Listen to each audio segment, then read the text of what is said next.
Welcome back to Tech Cities. Brandy's coming back to you guys today, finally with the intermediate slash advanced overclocking tutorial for Haswell. Now, this guide is going to be assuming that you already have some knowledge of overclocking, because there's going to be things that I'm going to do in this overclock tutorial that if you don't know anything about overclocking, it's not going to make sense. So basically, I'm not going to explain all the basic things, but I'm going to explain the more advanced things. Now, this overclocking tutorial is something that I kind of stumbled upon when I was doing my 5 gig overclock. And basically, let's get into it anyway. So you're going to need 3 programs, CPU Z, Prime 95, Real Temp, and you guys know you can use whichever ones you want. If you want to use Burn Test, or if you want to use OCCT, anything you want to use, that's fine. Restart your computer and jump straight into BIOS. Now, I have been playing around with this because it is tricky, and I'm going to explain it. On different motherboards, there will be different ways to do this. This is for the MSI motherboard more specifically, but basically everything I'm explaining here can be done in the tutorial. So basically here, guys, I haven't actually found my sweet spot, and I'm going to find it while I'm doing this video for you, which is actually going to be awesome, because you can see that I go through all the frustrating things. Now, the important thing is to leave, if you're on the MSI G45, which I know a few of you guys are, you got to leave your CPU ratio on auto. That's right, you got to leave it on auto, but you have to make sure that enhanced turbo is enabled. So this is important. Don't leave this on auto. Make sure this is on enabled. Now, for your ring ratio, I suggest leaving it at this sweet spot. I've already found my ring ratio sweet spot, and that's at 4.1 gig. I like leaving it there generally for all my overclocks, even if I'm going up to 4.6, which is my general daily overclock before I'm doing this tutorial. Now, basically what I'm going to do is, as you guys know, my 4.6 gig overclock is my sweet spot overclock for my CPU. And this is done at 1.25 volt. And I generally give it a little bit more juice on the offset. So I do a plus offset with 0.005 just to make sure it's completely stable. If I leave this on this, occasionally I did, maybe once in 5 days, I got a blue screen. So that little bit extra just made it 24/7 stable for me. Now, what I'm going to do today is I'm going to be trying to extract the most out of my 4.6 gig overclock. So this is a thing called CPU core ratio. And basically this will be in different parts of the BIOS. So as you can see here, I was testing it with different settings. So I was testing it with 4 gig, and just to make sure that it worked. So the important thing is, I'll go over that one more time quickly for you guys, is that you want to make sure that your adjust CPU ratios on auto, and then you want to make sure enhanced turbo is enabled as well. So that's the 2 things in order to get this to work you have to do. CPU PCIe PLL, I suggest booting that off the south bridge. I noticed it made my overclock fully stable as well. That's something I recommend as well. Feel free to copy any of these settings in my BIOS if you wish to, but let's get on straight away now to the main juice of it. So, active processor cores. What you want to do is you want to change this to 1, because this is, I know you're thinking, what the hell, but this is directly related to how this works. Basically, you're going to find out which core on your CPU is the weakest link. And unfortunately, if it's core number 1, then this tutorial is not going to work pretty much at all. But there's a 75% chance that you're going to be able to get something extra out of your CPU as opposed to what you have now. So there's a lot of people saying, look, I've got 4.2 gig or 1.25 volt. And so this tutorial is going to be perfect for you, because you're going to be able to find out if your core can go up to 4.8, for example. So what we're going to do first off is we're going to set this at 1 core, active processor core. So we've only got 1 core, and it's going to go all the way up to 4.8 gigahertz. We're not going to worry about these 2 for now, because I know that they run at 4.6. I know that the other cores all run at 4.6. So I'm going to try and get 4.8 out of my first core, and then I'm going to find out which core doesn't like to be run at 4.8 gigs, if that makes any sense. So I've got 1 processor core active, so there's only going to be booting on 1 core. And now if it can boot at 4.8 gigs on 1 core, then I know core number 1 is a pretty damn good core if it can boot 4.8 gigs at 1.25 volt. What I'm going to be testing though is if it can boot on 2 cores at 4.8 gigs. Then I know core number 2 is really good as well. And then I eventually go down to 3 cores, 4 cores, and I find out which core cannot run basically which core can't run at 4.8 gigs. And hopefully it's core number 4. That way I'll be able to get, when only 3, as you can see here, we got 4.8 gigs and we're only at 1.25 volt. So now we'll just run a quick benchmark, and I'm going to be very quick because this is a tutorial and I want to get onto the sort of the teaching side of things. But basically core number 1, as we can see here, core 1 can run at 4.8 gigs at 1.25 volt, 1.255. So it's a really good, core number 1 on my CPU is really good, as you guys know with my 5 gig overclock. But one thing I did learn about the 5 gig overclock, and I'll talk about that at the end, was that 5 gig overclock I did on air was technically 5 gig on all cores because of the fact that I did the dynamic ratio. I dialed that in manually. Anyway, let's get on now to, so we got 4.8 gig one core and it's working okay. So that's really cool. So what we're going to do now is we're going to restart the computer. And I now know that, you know, I mean, I'm assuming that I've tested this for a lot longer on the stability test, but I now know that, I mean, quote with the rabbit fingers, this now runs on one core at 1.255 volts. So I know some of this, you know, some of you guys will be like, well, yeah, slow down and explain it a bit more, but again, I'm assuming you guys are sort of keeping up with me here. So now we're going to go to the second core. So we're going to find out if 2 cores can run at 4.8 now. So basically I want to restart. As you see here, BIOS has said, look, there's only 1 core going. So we're only going to say you've got 1 core, but basically you've got to restart again and you're going to enter BIOS again because you're going to say, look, I want 2 cores now and I want to see if 2 cores can run at 4.8 gig. So I haven't tested this as well, and like this is, you guys know me, I've always give you guys honest opinions. I'm going to be basically, this guide might take 40 minutes, I don't know, but I'm going to basically nail down my sweet spot overclock using the core ratios.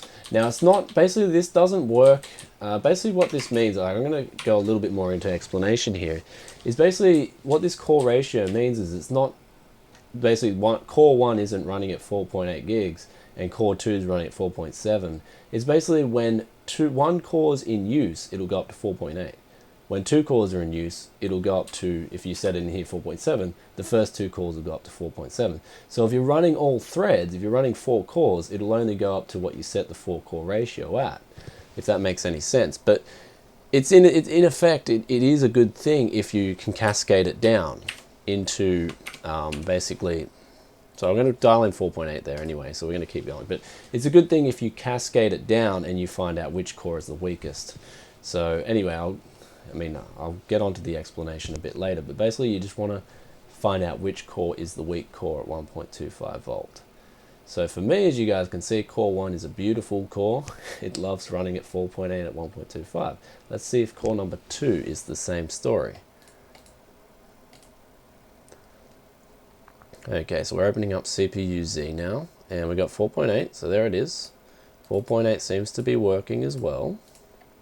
So it's doing the stress test, and we got 2 workers there, and it's working. I mean, it's actually working. I mean, okay, there we go, blue screen of death. So what I'm going to do now is I'm going to dial this down to 4.7. I now know core 2 is not as good as core 1, and I'm glad you guys saw that because I now know that core 2 is not as good as core 1. And I'm going to dial that down to 4.7. And so I've found my little weak core now. So he's not as good as core, basically core 2's like, no man, I can't do this. I can't run at 4.8 gigs. And so I'm going to drop him down to 4.7 and see if he can run at 4.7. I've kind of got a feeling that core 2 may be my bad core. I haven't actually tested this out for you guys. As you know here too, make sure you set your hard drive. Another thing too, make sure you don't have all those caching options enabled as well. Make sure if you do this, you make sure that your data can't be corrupted. As always, I did recommend that in the beginner's guide. That's the first thing I recommend, but I've already done it, so it goes without saying. Let's move in now. CPU Z 4.7. Okay, 2 cores are running at 4.7 gigs. So basically, again, I'm saying with this core ratio thing, now that 2 cores are in use, it'll drop down to 4.7 on the 2 cores. So you can see here that it's running at 4.7 okay. I'm going to assume that this is okay. I mean, I obviously I want to test this a lot longer, but since I'm doing the tutorial for you guys, it seems to be okay at 4.7. It's saying, look, okay, we're all good here. We can run. I mean, you can check for temps too, but I know for a fact that my temps aren't a problem at these settings. We'll have a look here. So we've got 2 cores here. I mean, yeah, the ambient temperatures are probably about 20 degrees in here. I've got my heater going at the moment, and we can see the temperatures are only 51 and 54. So again, get that Cool Laboratories Liquid Pro out. It's really good stuff. Let's move on now. We're going to restart our computer, and we're going to do 3 cores now. So we're going to move on to 3 cores. So we know that 2 cores at 4.7 seems to be okay. I mean, let's just pretend that I did stress test this for 4 hours or so. We're going to be fast tracking it for you guys. So there's 2 cores at 4.7 gig. Now let's move on now to 3 cores. And yeah, I'm going to discover, while I'm doing the tutorial, I'm going to discover how good my CPU really is. So again, we'll go to 3 cores now, save and exit, and we're going to see if 3 cores can run at 4.7. So we can't go any higher. If you go higher on the 3 core ratio limit, what happens is, in the MSI BIOS, I don't know about the Asus BIOS, but in the MSI BIOS, it'll basically revert to the 2 core ratio. And it'll say, hey, look, 2 cores are in use anyway, and since that's lower than the 3 core, so basically, if I do this, it'll basically void all the core ratios, and I believe it actually resets back to auto from what I quickly tested before. So anyway, we're going to try this at 4.7 now and 4.7, and we're going to see if it boots and if it runs as smooth as it did the last time. And you know, as you guys know, it's just extracting that little bit extra out of your computer. So you're just getting that little bit extra performance, and it's always a good thing, right? Free performance, hell yeah. And so it is one thing I like about Haswell. I would like to see them implement an individual core clock where you could set the core clock on each individual processor manually. That'd be really cool. That's something I'd look forward to in the future if they did that. But this is, you know, it's definitely a way to get a little bit of extra performance. So it does seem to be working now at 4.7 gig on 3 cores. So it's saying, look, Brian, for, you know, this, my computer's, my little CPU's saying, look, we are working really easily. We're doing this fine. 55 degrees, not a problem. We're burning up a bit more power and a bit more heat. And yeah, so it's working. I mean, 3 cores is fine. You see here the stress test is working. I mean, this is real rough again, like I said. I'd be rendering videos, playing games for real stability testing, but this is just fast tracking. So we got 4.8, 4.7 on 2 core ratio, 4.7 on the 3 core ratio. Let's now try for 4.7 on the 4 core ratio, and I believe this may crash on the 4.7, so I might have to drop this down to 4.6 on the 4 core ratio. But anyway, let's find out anyway. So we've got this going. It seems to be pretty sweet. Yeah, okay, it's for the better part, it's working. So we're going to restart our computer, and we're just going to say, look, 4.7. No. What the hell just happened there? Okay, something happened there. I think it just crashed out. So 4.7 is a no-go. Wow. Okay. Went to sleep.